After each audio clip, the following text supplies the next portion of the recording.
How does a man react when his own son tells him to handle his problems alone, then quietly starts claiming ownership over his life? Why did I stay silent that night? And why did that silence change everything? At 58, I thought I understood my relationship with my son. I built Ward Construction from nothing, turning weekend carpentry jobs into a company that employed 43 people. The Sea House overlooking the Pacific had been our family retreat for 15 years, a place where Ethan learned to fish, where we planned his future, where I assumed respect would always flow naturally between father and son. I was wrong about many things, but I wasn't wrong about everything. The living room of the Sea House had always been neutral territory. Windows facing the ocean, comfortable furniture arranged for conversation, walls lined with photos documenting better times. It was here that I first noticed how completely my authority had evaporated.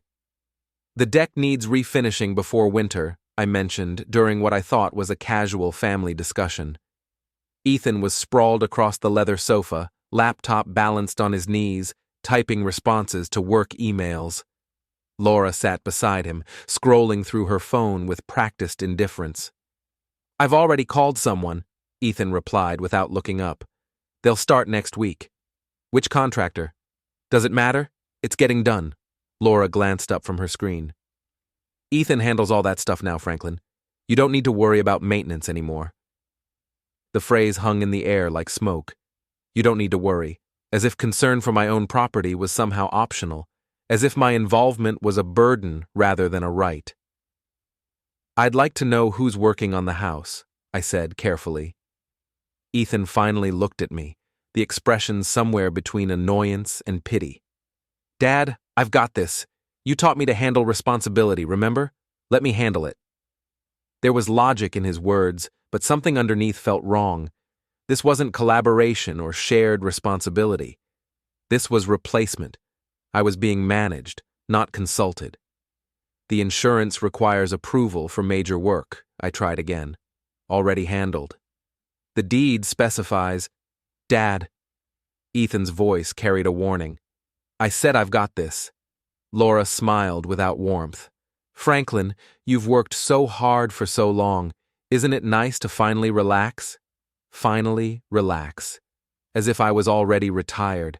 As if my active involvement was somehow inappropriate for a man my age. I was 58, not 88.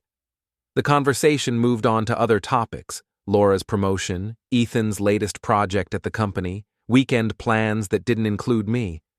I listened from the margins, noting how decisions about my house, my business, my life were discussed as if I wasn't present. Later that evening, I stood in the kitchen making coffee. The house was quiet except for the distant sound of the ocean and muted conversation from the living room. Ethan appeared in the doorway, phone pressed to his ear. "No, move the delivery to Thursday," he was saying. "The old man doesn't need to be involved in every little decision." The old man. He was talking about me to someone else, reducing me to a tired cliché. I turned toward him, coffee cup halfway to my lips. Ethan noticed my expression and lowered the phone. "What?" "I'd prefer if you didn't refer to me that way." "What way?" "The old man. I have a name. I'm your father." Ethan's face shifted through several expressions: surprise, irritation, something approaching contempt. "Dad, I'm trying to handle business. Can we not do this right now?" "Do what?" "This. Whatever this is. Your sensitivity about every little thing." He gestured vaguely with his phone. "I'm managing real problems here. I don't have time for your problems." The words hit like cold water. I don't have time for your problems. My problems. As if my concerns about my own property, my own business, my own life were somehow separate from his responsibilities. As if respect was a luxury he couldn't afford. I stood there holding my coffee, watching my son dismiss me with the casual cruelty of someone who had never learned the difference between authority and ownership. He raised the phone back to his ear and continued his conversation, turning away as if I had already disappeared. That night, I sat alone at the kitchen table, listening to the house settle around me. The coffee had gone cold hours ago. Through the window, moonlight painted silver paths across the water, and I thought about the last time Ethan had asked my opinion about anything that mattered. I couldn't remember. The home office door was closed, but not locked. Inside, filing cabinets held the accumulated paperwork of a lifetime: property deeds, business documents, insurance policies, legal agreements that I hadn't reviewed in years. I had always trusted that respect would be enough, that family bonds would be enough. Maybe it was time to remember what else I had.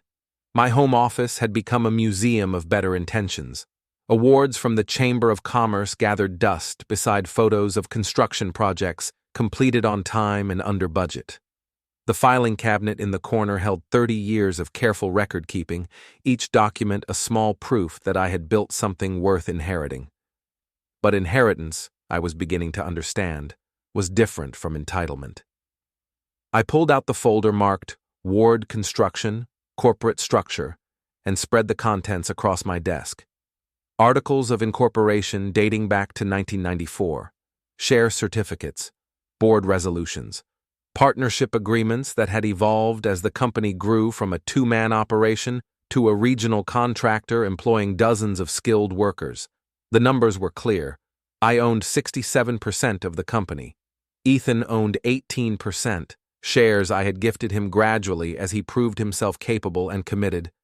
The remaining 15% belonged to two senior managers who had earned equity through years of exceptional performance. Majority control, not shared control, not advisory control, controlling interest. Somehow, in the daily routine of running the business, this fundamental fact had become obscured. Ethan had started making decisions unilaterally, and I had allowed it in the name of training and delegation. Employees had begun looking to him for direction, and I had stepped back to give him room to grow. When had stepping back become stepping aside?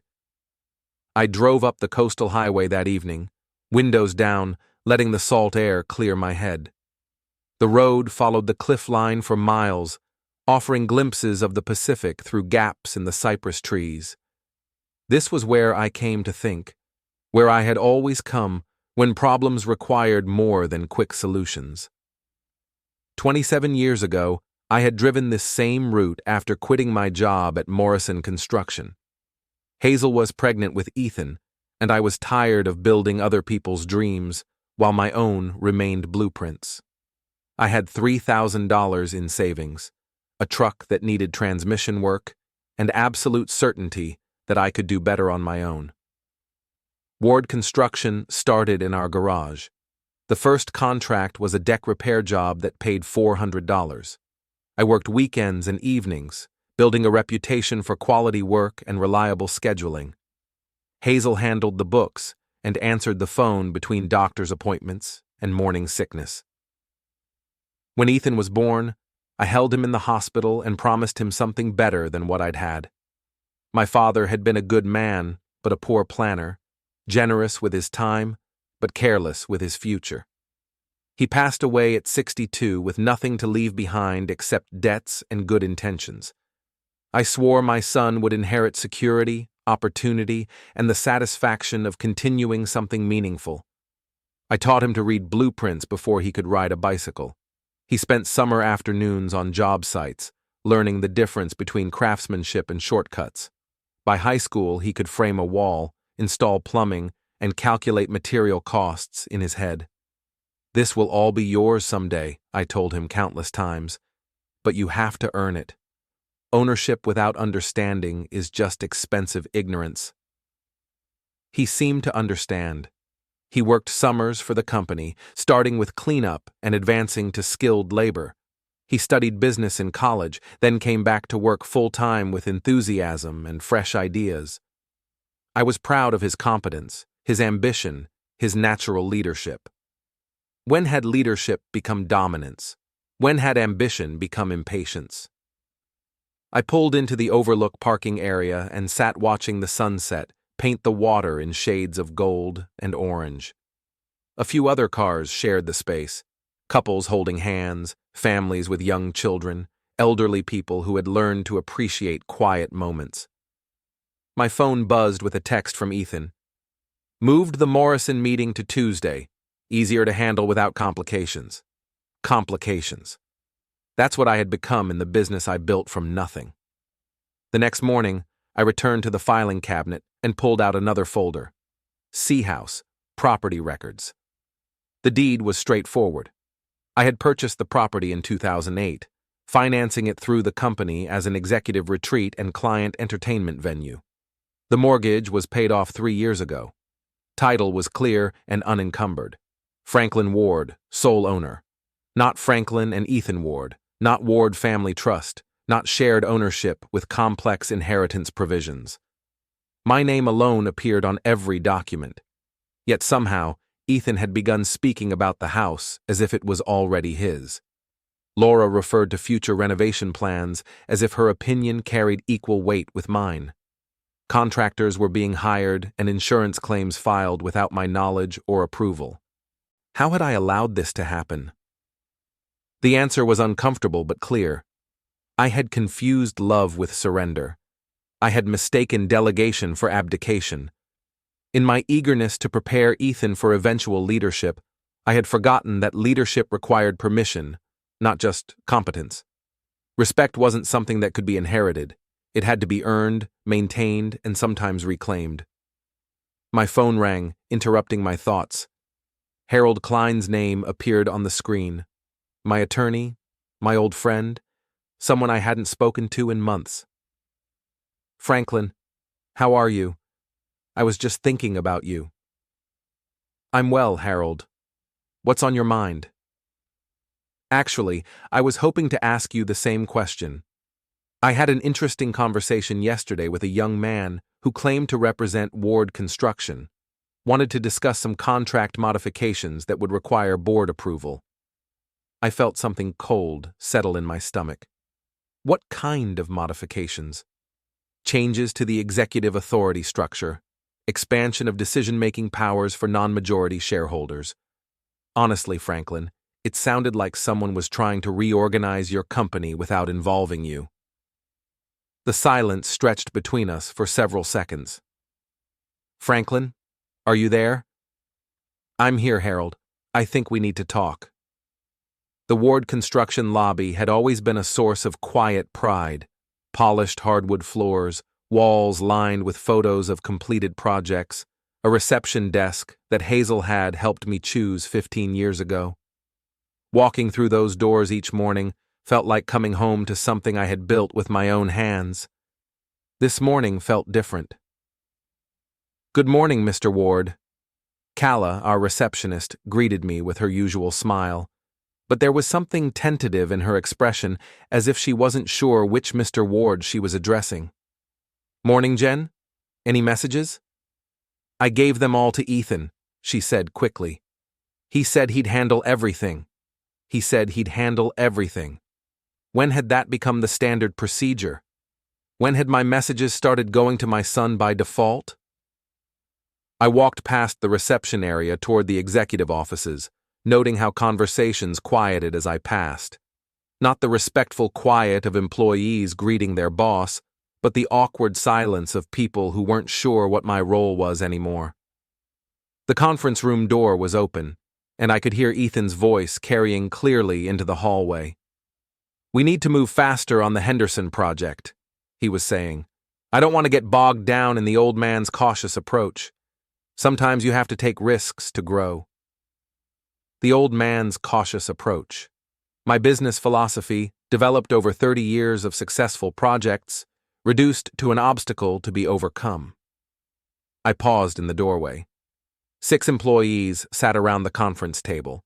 Project managers, senior supervisors, people who had worked for me for years. They looked up as I entered, their expressions a mixture of surprise and uncertainty. Dad, Ethan said, not quite meeting my eyes, we're just reviewing the quarterly projections. So I heard. I took the empty chair at the head of the table, my usual seat, though I noticed it hadn't been reserved for me. What's this about the Henderson project? Just some efficiency improvements, Ethan replied, ways to streamline the approval process. What kind of streamlining?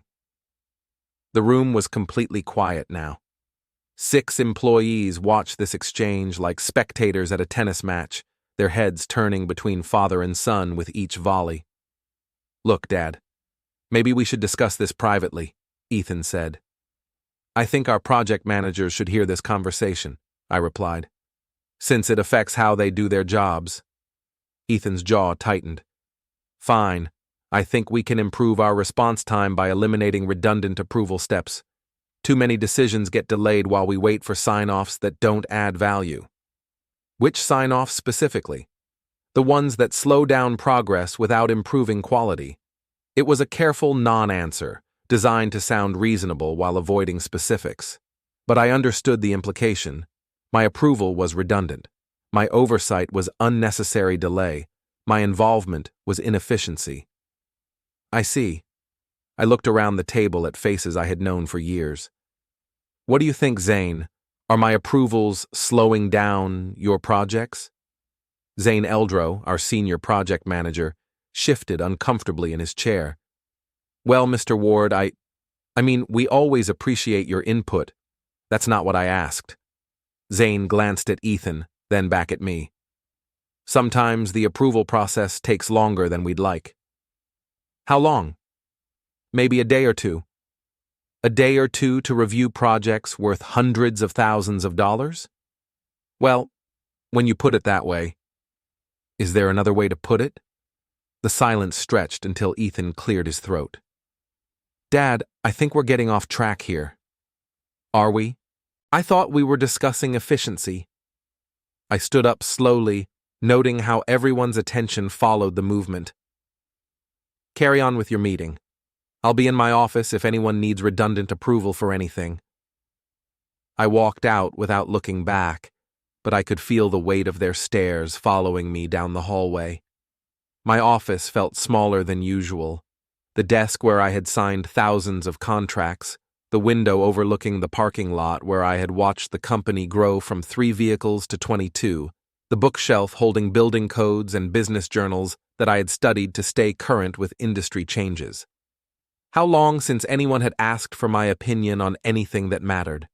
How long since my knowledge and experience had been valued rather than tolerated?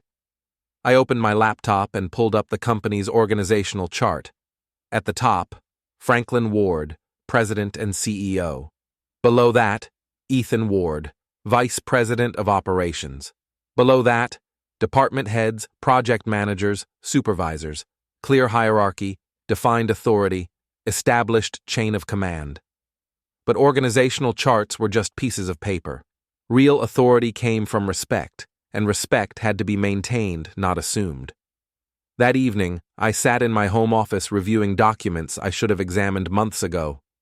Corporate bylaws, board resolutions, shareholder agreements, the legal framework that defined how Ward Construction actually operated, not just how people assumed it operated.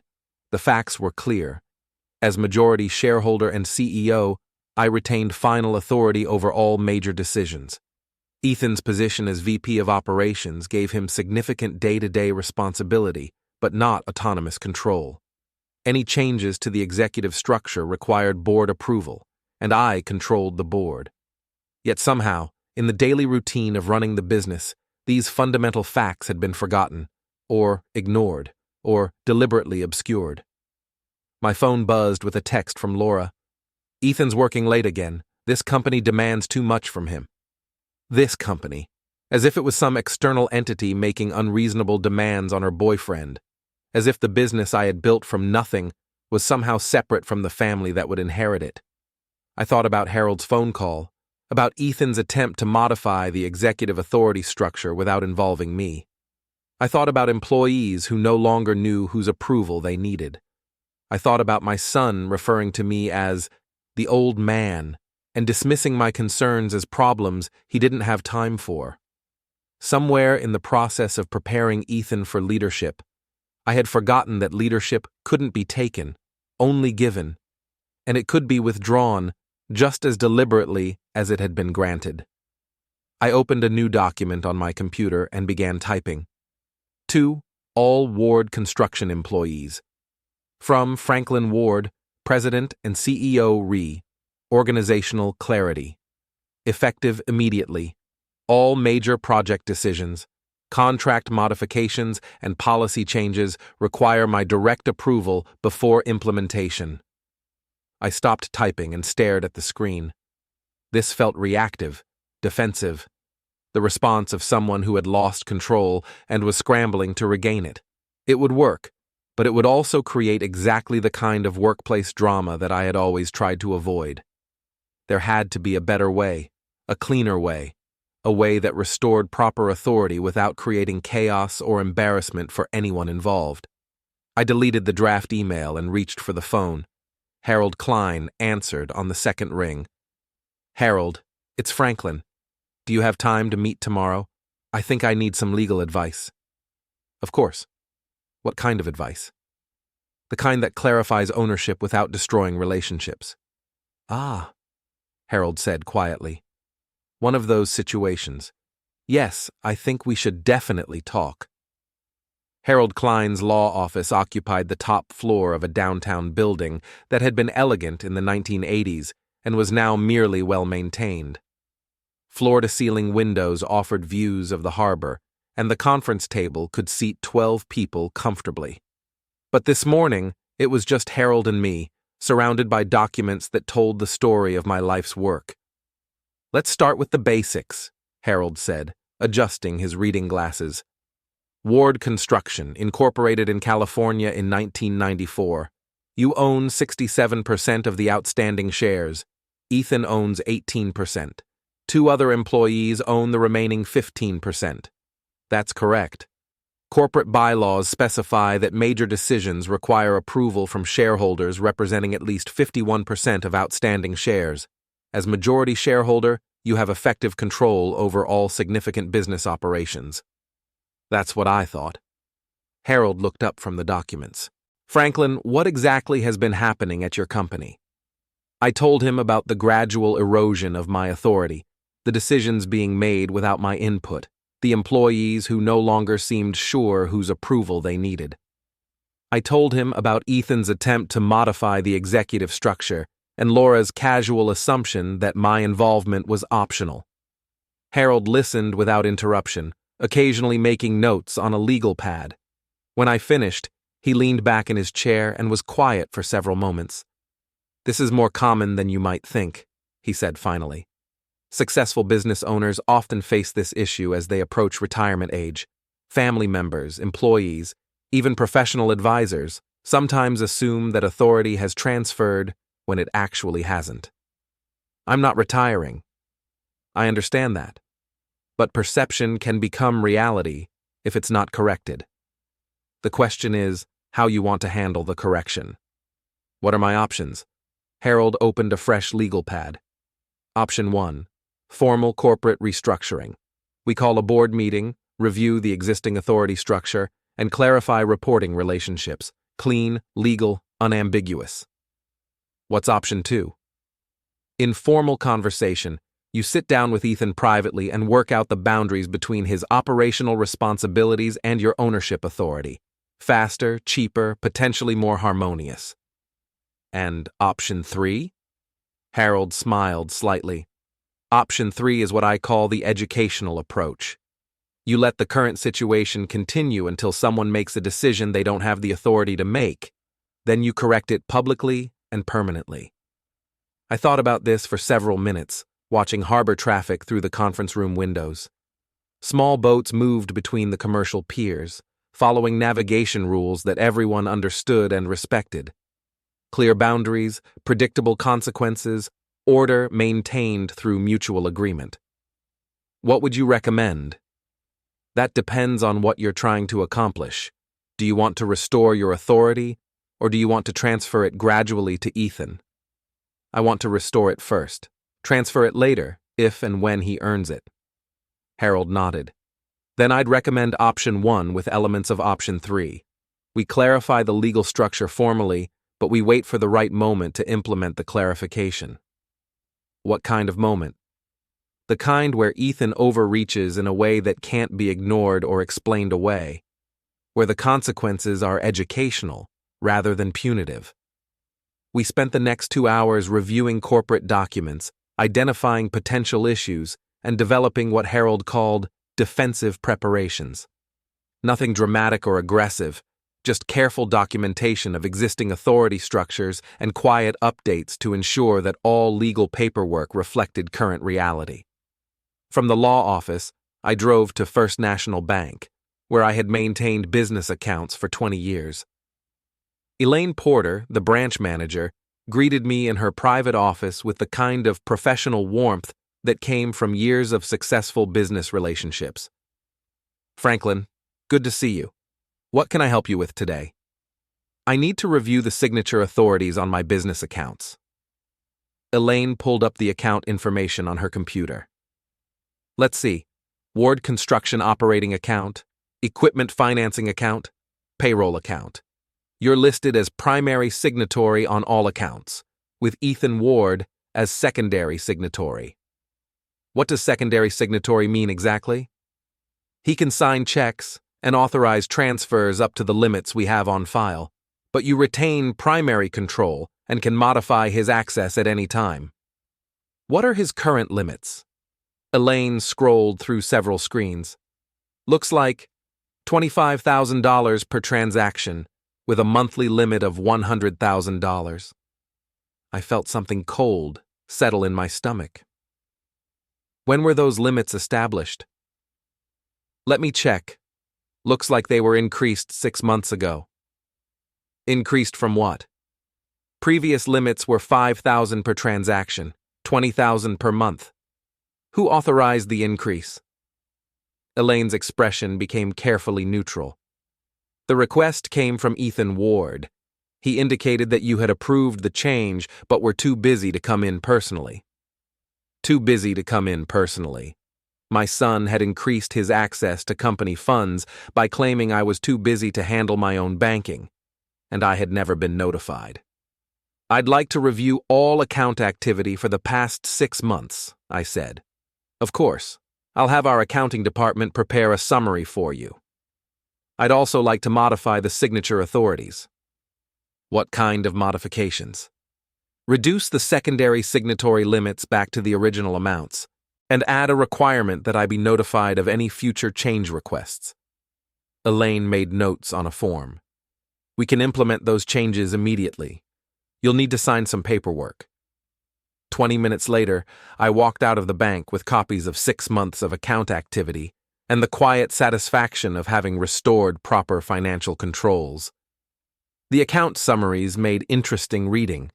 Ethan had been authorizing payments to contractors I didn't recognize, approving expense reimbursements that seemed unusually large, and transferring funds between accounts without any documentation that I could find. Nothing illegal.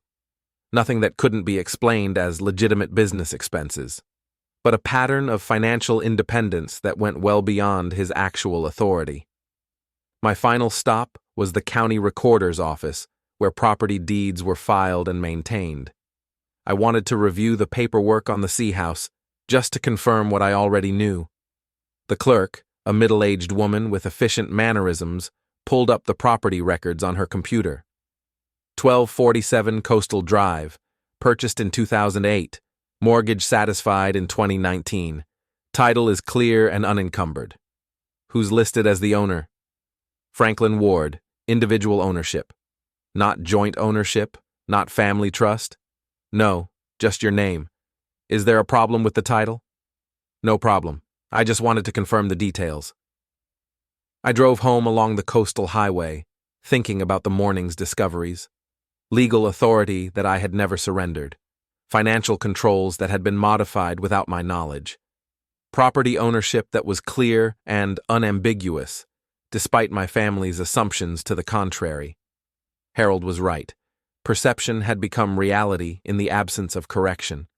But reality was still reality, regardless of perception. That evening, I sat in my home office organizing the documents I had collected. Bank statements, corporate bylaws, property deeds, shareholder agreements, the paper trail of a life spent building something worth protecting. My phone rang. Ethan's name appeared on the screen. "Dad, I wanted to give you a heads up. I've scheduled a board meeting for next Friday. Just routine quarterly stuff. But I thought you should know. A board meeting. Scheduled by the Vice President of Operations, not the President and CEO. Another small assumption of authority that crossed a line he didn't seem to recognize. What's on the agenda? I asked. The usual. Financial review, project updates, maybe some discussion about streamlining our decision-making processes. Streamlining our decision-making processes. Code for reducing my authority and expanding his. Sounds good, I said. I'll be there. Great. Oh, and Dad? You don't need to prepare anything. I've got all the materials covered. You don't need to prepare anything. As if my participation in my own company's board meeting was optional. As if my preparation was unnecessary because the real decisions would be made by someone else. I appreciate that, Ethan. But I think I'll prepare anyway. After I hung up, I opened a new document on my computer and began outlining an agenda of my own. Not the reactive, defensive approach I had considered earlier, but something more methodical, more educational. Harold had been right about waiting for the right moment. Ethan had just provided it. The morning of the board meeting, I woke before dawn and drove to the sea house. The Pacific stretched endlessly toward the horizon, painted in shades of gray and silver by the pre-sunrise light. I had always found clarity near the water, and today I needed absolute clarity. In 6 hours, I would walk into the Ward Construction boardroom and reclaim authority that had never legally left me. The paperwork was prepared, the evidence was organized, and the consequences would be permanent. There would be no going back to the comfortable ambiguity of the past few months. I thought about Ethan as a boy, eager to learn and quick to understand. I thought about the pride in his eyes when he completed his first solo project, the satisfaction in his voice when he landed his first major contract. I had raised him to be competent and confident, to take initiative and accept responsibility. Perhaps I had been too successful. My phone buzzed with a text from Laura. Good luck with your meeting today. Ethan's going to do great things for the company. Ethan's going to do great things for the company. Not we, or the family, or everyone involved. Ethan, singular, as if the company's future depended entirely on him, as if my role was already historical. I drove back to town and stopped at my office to review the materials one final time. The agenda Ethan had prepared was professionally formatted and efficiently organized. Financial summaries, project updates, operational improvements, all presented with the assumption that he was leading the meeting and I was attending as a courtesy. The section on decision-making process improvements was particularly interesting. Ethan proposed eliminating what he called redundant approval requirements and establishing clear authority delegation to improve operational efficiency. Translated from corporate speak, he wanted formal permission to make major decisions without involving me. The proposal was well written and superficially reasonable. If I hadn't been paying attention, I might have approved it without realizing what I was signing away. Harold Klein arrived at 11:30, carrying a briefcase and wearing the kind of serious expression that meant business. We spent 30 minutes reviewing the documents and confirming the sequence of events. Remember, Harold said, this isn't about punishment or embarrassment. It's about clarity. You're not taking anything away from Ethan. You're simply clarifying what was always true. Will he see it that way? Probably not initially, but that's not your concern. Your concern is ensuring that everyone understands the actual authority structure, not the assumed one. At 12:15, I walked into the Ward Construction boardroom. The conference table was set for 6 people, myself, Ethan, and the 4 department heads who served as the company's board of directors. Coffee and pastries had been arranged on the side table, and copies of Ethan's agenda were placed at each seat. Ethan was already there, reviewing notes and looking confident. He glanced up as I entered, offering the kind of smile that suggested he expected this to be a routine formality. Dad, thanks for coming. I think you'll be pleased with the progress reports. I'm sure I will. The other board members arrived over the next few minutes. Zane Eldro from Project Management, Susan Morell from Accounting, Rhett Park from Operations, and Calla Walsh from Human Resources. People I had hired, trained, and worked with for years. People who had watched the gradual shift in company dynamics without quite understanding what was happening. Harold entered quietly and took a seat along the wall, not at the conference table, but close enough to observe and intervene if necessary. "Who's your guest, Dad?" Ethan asked. "Harold Klein, our corporate attorney. I thought it would be good to have legal counsel present for some of the items we'll be discussing." Ethan's confidence flickered slightly, but he recovered quickly. "Of course. Always good to have Harold's input." At exactly 1 o'clock, Ethan called the meeting to order. He moved through the agenda efficiently, presenting financial reports and project updates with the kind of professional competence that made me proud and concerned in equal measure.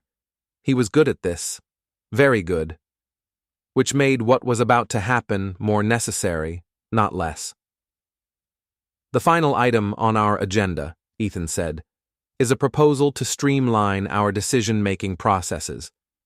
As the company has grown, we've developed some inefficiencies in our approval workflows that are slowing down our response times and creating unnecessary delays." He distributed copies of his proposal, giving everyone time to review the details. The room was quiet except for the sound of pages turning and the distant hum of office activity in the hallway.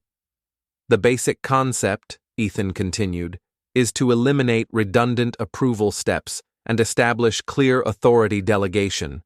This would allow department heads to make decisions within their areas of expertise without waiting for multiple sign-offs." "What kind of decisions?" Susan Morell asked. "Contract modifications under $50,000, vendor selections, project timeline adjustments, personnel decisions, the kinds of operational choices that don't require board-level oversight." It sounded reasonable. It was reasonable in many ways, but the proposal also included language that would effectively transfer my day-to-day authority to Ethan, leaving me with ceremonial oversight of a company I had built from nothing. "What do you think, Dad?" Ethan asked. "Any concerns about the proposal?" The room turned toward me expectantly. 4 department heads who had watched authority gradually shift from father to son. One son who believed that shift was inevitable and proper. One attorney who understood exactly what was about to happen.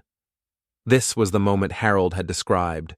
The educational opportunity, the chance to clarify reality in a way that would be remembered and respected. "I have several concerns," I said quietly. The boardroom fell completely silent. 6 pairs of eyes focused on me with varying degrees of surprise, curiosity, and apprehension. Even the distant office noise seemed to fade, as if the entire building was holding its breath. "First," I continued, reaching for the briefcase beside my chair, "I'm concerned about the legal framework underlying this proposal." I removed a folder and placed it on the conference table.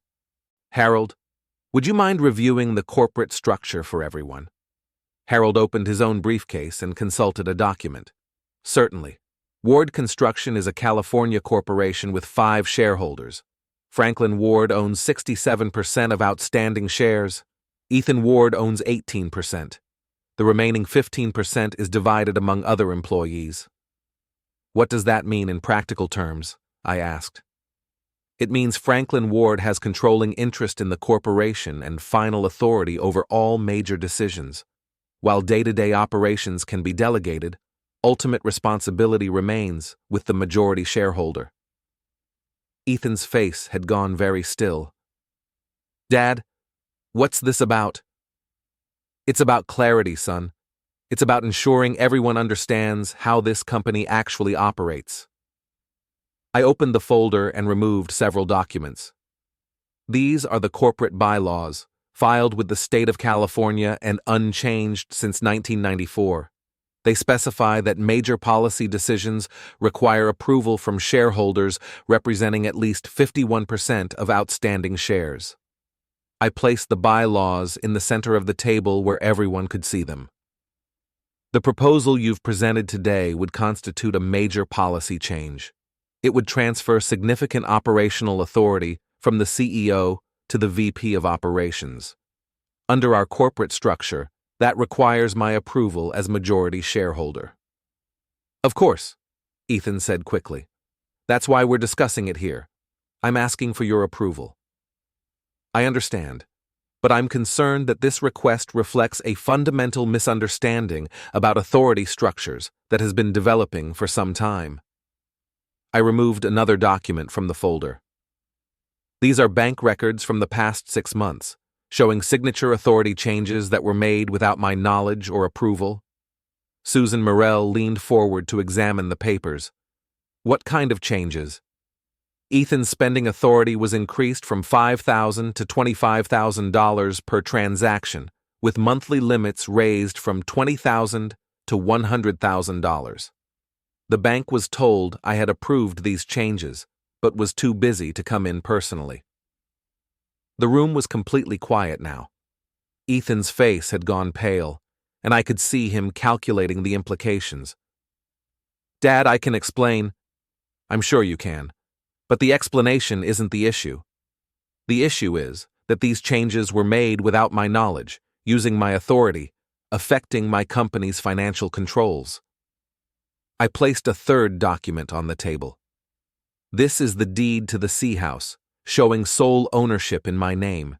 Yet decisions about contractors, insurance claims, and renovations have been made without my input, as if ownership was shared or transferred. Zane Eldro cleared his throat. Franklin, I think we all assumed. I know what everyone assumed. That's exactly the problem. I stood up slowly, noting how the simple movement commanded everyone's attention. For the past several months, I've watched my authority erode through a series of small assumptions and casual disrespect. Employees have stopped seeking my approval for decisions that require it. My own son has referred to me as the old man and dismissed my concerns as problems he doesn't have time for. Ethan's mouth opened, but no sound came out. I've been told that I don't need to worry about maintenance on my own property. I've been excluded from meetings about my own company.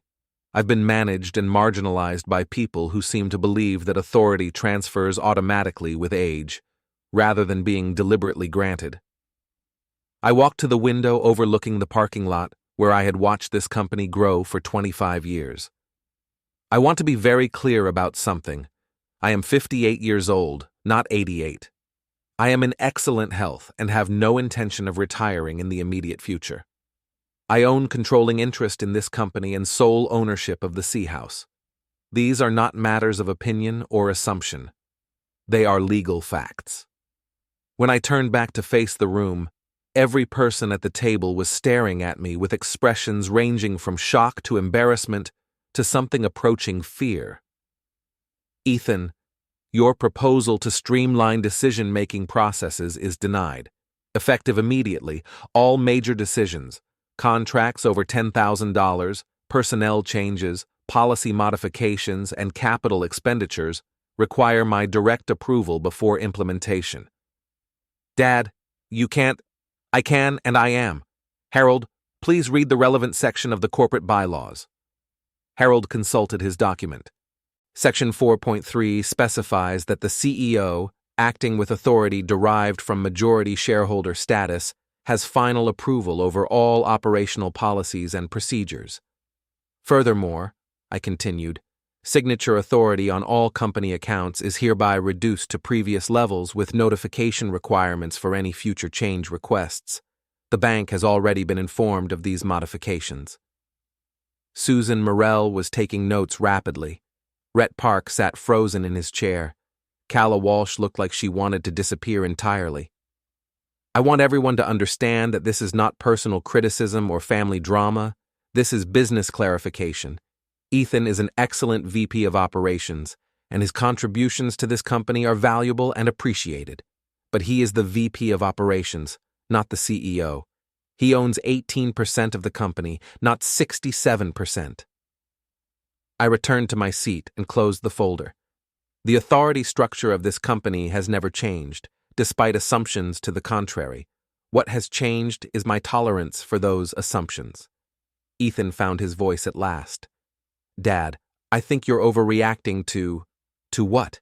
To my son attempting to reorganize my company without involving me. To financial controls being modified without my knowledge. To being treated like a ceremonial figurehead in my own business. The silence stretched for nearly a minute. Finally, Harold spoke. Are there any questions about the corporate structure or authority delegation? No one spoke. Then I think this meeting is concluded, I said, standing again. Department heads, please ensure that all pending decisions are routed through proper approval channels. Ethan, I'd like to see you in my office in 10 minutes. I walked toward the door, then paused and turned back. One more thing. This company has been successful for 30 years because we've maintained high standards for quality, integrity, and respect. Those standards apply to everyone, regardless of their last name or their assumptions about the future. I left the boardroom without looking back. Behind me, chairs remained empty and conversations remained unfinished. In 10 minutes, I would have a very different conversation with my son, one that would determine whether our relationship could survive the restoration of proper boundaries. But for now, I walked down the hallway of the company I had built, past employees who would never again wonder whose approval they needed, toward an office where my authority was no longer a matter of assumption or negotiation. The old man, it turned out, still had some lessons to teach.